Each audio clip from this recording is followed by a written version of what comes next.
മാന്യപ്രേക്ഷകർക്ക് നമസ്കാരം. നിങ്ങൾ ഇതൊന്ന് കേട്ടു നോക്കൂ. നിയമസഭയുടെ ഗവർണറുടെ നയപ്രഖ്യാപന പ്രസംഗവുമായി ബന്ധപ്പെട്ടുകൊണ്ട് നയപ്രഖ്യാപന പ്രസംഗത്തിൽ അതിശോചനീയമായ 3 മെഡിക്കൽ കോളേജുകളുടെ പേര് ഉൾപ്പെടുത്തിയിട്ടുണ്ട്. വയനാട് മെഡിക്കൽ കോളേജ് അടക്കം. ഞാൻ എന്റെ നിയമസഭാ പ്രസംഗത്തിൽ പറഞ്ഞു, ആ നയപ്രഖ്യാപന പ്രസംഗത്തിലെ ആ വരികൾ തന്നെ ഉദ്ധരിച്ചുകൊണ്ട് ഞാൻ കേരള നിയമസഭയിൽ പറഞ്ഞു, അതിനേക്കാൾ പരിതാപകരമാണ് പാരിപ്പള്ളി മെഡിക്കൽ കോളേജിന്റെ അവസ്ഥ. അതുകൊണ്ട് തന്നെ ഇതിന് ഒരു അടിയന്തരമായ ഇടപെടൽ വേണം എന്നെ നിയമസഭാ പ്രസംഗത്തിലും ഞാൻ പറഞ്ഞിട്ടുണ്ട്. അതിനുശേഷമാണ് ബഹുമാന്യായ മന്ത്രിക്ക് ഇത് സംബന്ധിച്ച് നിവേദനം കൊടുക്കുന്നത്. ബഹുമാന്യ കേരളത്തിന്റെ മുഖ്യമന്ത്രിയുമായി ഞാൻ നിയമസഭയിൽ വെച്ച് സംസാരിച്ചപ്പോഴും ഞാൻ അദ്ദേഹത്തോട് പറഞ്ഞു, ബഹുമാനപ്പെട്ട ആരോഗ്യ വകുപ്പ് മന്ത്രിക്ക് ഇത് സംബന്ധിച്ച് നിവേദനം കൊടുത്തിട്ടുണ്ട്, അദ്ദേഹം മറുപടി നൽകിയിട്ടുണ്ട്. കേരള നിയമസഭയിൽ ഗവർണറുടെ നയപ്രഖ്യാപന പ്രസംഗവുമായി ബന്ധപ്പെട്ട് ഞാൻ ഉന്നയിച്ചിട്ടുള്ള പാരിപ്പള്ളി മെഡിക്കൽ കോളേജിന്റെ എം പറഞ്ഞു കൊല്ലം മെഡിക്കൽ കോളേജ് എന്ന്. അങ്ങനെയാണെങ്കിൽ കൊല്ലം മെഡിക്കൽ കോളേജ്. ഞങ്ങളെ സംബന്ധിച്ചോളം ഞങ്ങളുടെ നാട് പാരിപ്പള്ളി അങ്ങനെ തന്നെയാണ് അറിയപ്പെടുന്നതാണ്. കൂടുതൽ താല്പര്യം പാരിപ്പള്ളി മെഡിക്കൽ കോളേജ് എന്ന്. അവിടെ ആ മെഡിക്കൽ കോളേജിന് ഇത്തരത്തിൽ നയപ്രഖ്യാപന പ്രസംഗത്തിൽ വന്നിട്ടുള്ള വാചകങ്ങളിൽ ഒരു മാറ്റം വരുത്തിക്കൊണ്ട് ഇതുകൂടി ഉൾപ്പെടുത്തണമെന്ന് ഞാൻ ബഹുമാനായ കേരളത്തിന്റെ മുഖ്യമന്ത്രിയോട് എന്നോട് പറഞ്ഞു.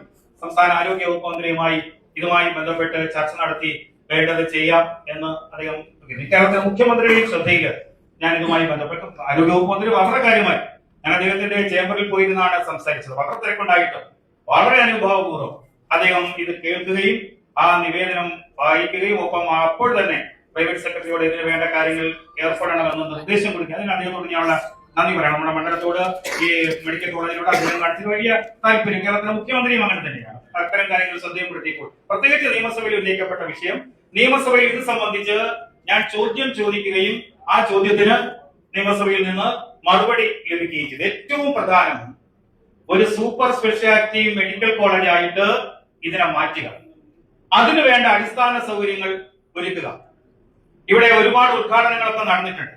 ഞാൻ ചില മാധ്യമ വാർത്തകള് ഒന്ന് ശ്രദ്ധയപ്പെടുത്താം. ബഹുമാനപ്പെട്ട മന്ത്രിയുടെ 2021 ഫെബ്രുവരി 17 അന്നത്തെ ആരോഗ്യ വകുപ്പ് മന്ത്രി കെ ശൈലജ ട്രോമ കെയർ യൂണിറ്റിന് കല്ലിട്ടിരുന്നു. 3 മന്ത്രിമാരും 2 എംപിമാരും പങ്കെടുത്ത ചടങ്ങിലെ പ്രഖ്യാപനങ്ങളൊന്നും നടന്നിട്ടില്ല. ഇതാണ് ഏറ്റവും പ്രധാനം. പ്രഖ്യാപനങ്ങൾ ആവശ്യം പോലെ നടക്കുന്നുണ്ട്, പക്ഷേ ആ പ്രഖ്യാപനങ്ങളൊന്നും നമ്മുടെ മെഡിക്കൽ കോളേജില് ESI വിട്ടുകൊടുത്ത ഒരുപാട് അടിസ്ഥാന സൗകര്യങ്ങളോട് വിട്ടുകൊടുത്ത ഈ മെഡിക്കൽ കോളേജിന് നടന്നിട്ടില്ല. നിങ്ങൾ കേട്ടില്ലേ, കേരളത്തിൽ BJP MLA 3 ആളല്ലേ ഉള്ളൂ, എന്നിട്ട് എന്ത് കാര്യ എന്നൊക്കെ ചോദിച്ച ആളുകളൊക്കെ ഇപ്പോ എന്തു പറയുന്നു? അത്തരം ചോദ്യം ഉന്നയിച്ച സകലരോടും ലളിതമായിട്ട് ചോദിക്കാനുള്ളത്, കൊല്ലം ജില്ലയിൽ വേറെയും MLA മാരില്ലേ? എന്തേ ഒരു പ്രധാനപ്പെട്ട മെഡിക്കൽ കോളേജുമായി ബന്ധപ്പെട്ട വിഷയത്തിൽ മറ്റൊരു MLA ഇതുപോലെ ഇടപെടാത്തത്? സകലരും തിരിച്ചറിയ, നമ്മുടെ നിയമസഭയിൽ ഒരുപാട് ഷോ വർക്കിന് വേണ്ടിയിട്ട് പല രീതിയിലുള്ള പ്രസംഗങ്ങൾ നടത്തി ഒരുപാട് ആളുകൾ, അത് ഇടതിന്റെയും വലതിന്റെയും ആളുകൾ നിരന്തരം പ്രസംഗം നടത്തി മുന്നോട്ട് പോവാറുണ്ട്. അതൊക്കെ തന്നെ സഭയിലെ ആ പ്രസംഗത്തിൽ അപ്പുറം ഒരടി മുന്നോട്ട് നീങ്ങാറില്ല. എന്നാൽ അതിൽ നിന്നൊക്കെ തന്നെ വിപരീതമായിട്ടല്ലേ BJPയുടെ BB ഗോപകുമാർ MLA കാര്യങ്ങൾ മുന്നോട്ട് കൊണ്ടുപോകുന്നത്?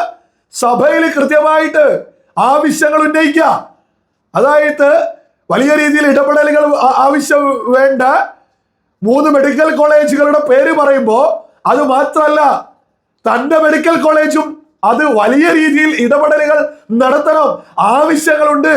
സഭയിൽ പ്രസംഗിക്കുക മാത്രമല്ല, ആരോഗ്യമന്ത്രിയെ നേരിട്ട് കാണുന്നു, മുഖ്യമന്ത്രിയെ നേരിട്ട് കാണുന്നു, അവരെ കൊണ്ട് അതിൽ ഇടപെടിപ്പിക്കുന്നു. ഇതൊക്കെയല്ലേ ഒരു MLA ജനങ്ങൾക്ക് വേണ്ടി ആത്മാർത്ഥമായിട്ട് കാര്യങ്ങൾ ചെയ്യുക എന്ന് പറയുന്നത്? മറ്റു MLA മാരുണ്ട്. ഒരു മെഡിക്കൽ കോളേജ് എന്ന് പറയുന്നത് അതൊരു മണ്ഡലത്തിന് വേണ്ടിയിട്ടല്ല, അതൊരു ജില്ലയ്ക്ക് വേണ്ടിയിട്ടുമല്ല, തൊട്ടടുത്ത ജില്ലകളിൽ നിന്ന് പോലും ആളുകൾ വരും. അതല്ലേ യാഥാർത്ഥ്യം? വലിയൊരു ജനതയ്ക്ക് വേണ്ടി BJPയുടെ MLA ആത്മാർത്ഥമായിട്ടുള്ള ഇടപെടലുകൾ നടത്തുക. ഇതുമായി ബന്ധപ്പെട്ട് അദ്ദേഹത്തിന്റെ ഫേസ്ബുക്ക് പ്രൊഫൈലിൽ ഒരു പോസ്റ്റ് വന്നിട്ടുണ്ട്. ഞാൻ അതും കൂടി ഒന്ന് വായിച്ചു കേൾപ്പിക്കാം. പാരിപ്പള്ളി മെഡിക്കൽ കോളേജിലെ രോഗികളും ആരോഗ്യ പ്രവർത്തകരും നേരിടുന്ന പ്രശ്നങ്ങൾ നിയമസഭയിൽ ചാത്തന്നൂരിലെ നിയമസഭാ സാമാജികൻ എന്ന നിലയിൽ ഉന്നയിക്കുകയും ഒപ്പം ആരോഗ്യമന്ത്രി ശ്രീ K മുരളീധരൻ ജിയെ നേരിട്ട് കണ്ട് നിവേദനം നൽകുകയും ചെയ്തിരുന്നു.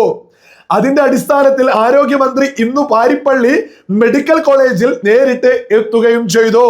കൊല്ലം ജില്ലയിലെയും ചാത്തന്നൂർ മണ്ഡലത്തിലെയും സാധാരണക്കാരുടെ ചികിത്സാ ആശ്രയ കേന്ദ്രമായ ഈ സ്ഥാപനത്തിന്റെ നിലവിലെ പ്രശ്നങ്ങളും ഭാവി വികസന ആവശ്യങ്ങളും വിശദമായി അവതരിപ്പിച്ചു. ജനങ്ങളുടെ ബുദ്ധിമുട്ടുകളും ഡോക്ടർമാരുടെയും ജീവനക്കാരുടെയും ആവശ്യങ്ങളും മുൻനിർത്തി ഉന്നയിച്ച ആവശ്യങ്ങൾക്ക് അനുകൂലമായ നടപടികൾ ഉടൻ സ്വീകരിക്കുമെന്ന് ആരോഗ്യമന്ത്രി ഉറപ്പ് നൽകി.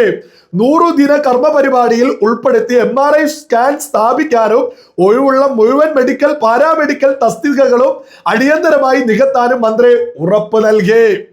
ഏറെ നാളായി നിലയിലായിരുന്ന ട്രോമ കെയർ യൂണിറ്റ് പുനരുജ്ജീവിപ്പിക്കുകയും കാത്ത് ലാബിന്റെ പ്രവർത്തനം കൂടുതൽ ശാക്തീകരിക്കുകയും ചെയ്യുമെന്ന് അറിയിച്ചു. രോഗികളും കൂട്ടിരിപ്പുകാരും ഏറെ ബുദ്ധിമുട്ട് നേരിടുന്ന കേന്ദ്ര ശീതീകരണ സംവിധാനം മാറ്റി സ്ഥാപിക്കുന്നതിനുള്ള അടിയന്തര നടപടികളും സ്വീകരിക്കുമെന്ന് മന്ത്രി വ്യക്തമാക്കി. ആശുപത്രിയുടെ ഭാവി വികസനം മുൻനിർത്തി 20 ഏക്കർ ഭൂമി കൂടി സർക്കാർ ഏറ്റെടുക്കുന്നതിനും അനുകൂല തീരുമാനം ഉണ്ടാകുമെന്ന് ഉറപ്പ് നൽകി. ഡോക്ടർമാരുടെയും ജീവനക്കാരുടെയും രോഗികളുടെയും ആവശ്യങ്ങൾ മനസ്സിലാക്കി കൂടുതൽ സൗകര്യങ്ങൾ ലഭ്യമാക്കുന്നതിനായുള്ള ഇടപെടലുകൾ ഇനിയും തുടരുമെന്ന് അറിയിക്കുന്നു. അതോടൊപ്പം ആവശ്യമായ ഇടപെടലുകൾ നടത്തി വിഷയത്തിൽ ഗൗരവമായ പരിഗണന നൽകിയ ആരോഗ്യമന്ത്രിക്കുമുള്ള ഹൃദയം നിറഞ്ഞ നന്ദി അറിയിക്കുന്നു. ഒരു കാര്യം എടുത്തു പറയേണ്ടതുണ്ട്.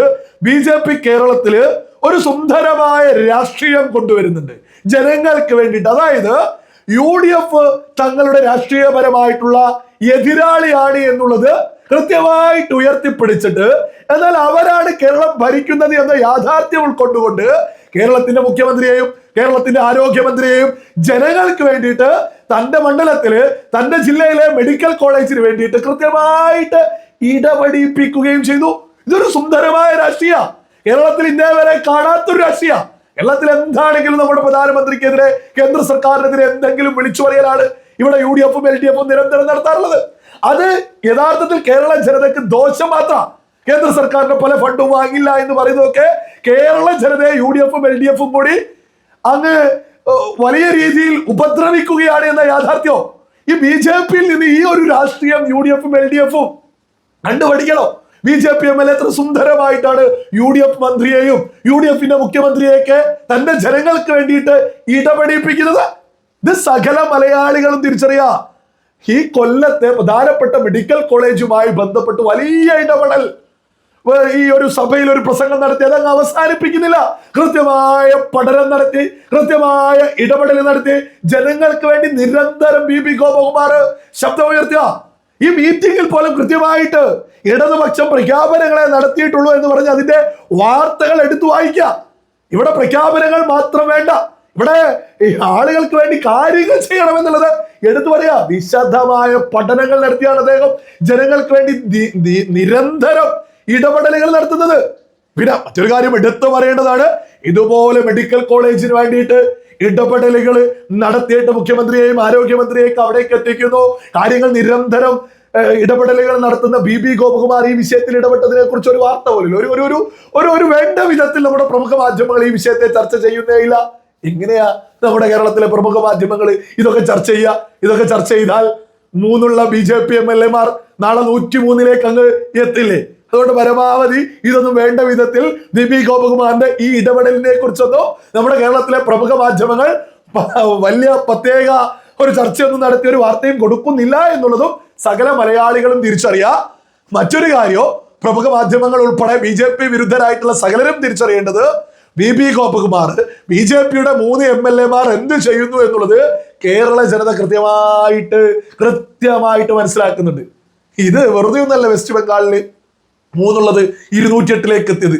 ഇങ്ങനെ BB ഗോപകുമാറൊക്കെ ഇടപെടലുകൾ നടത്തി മുന്നോട്ട് പോയാൽ വരുന്ന ഇലക്ഷനിൽ 3 BJP കേരളത്തിൽ 103 എത്തും എന്നുള്ളതിൽ ഒരു തർക്കവും ആർക്കും തന്നെ വേണ്ട.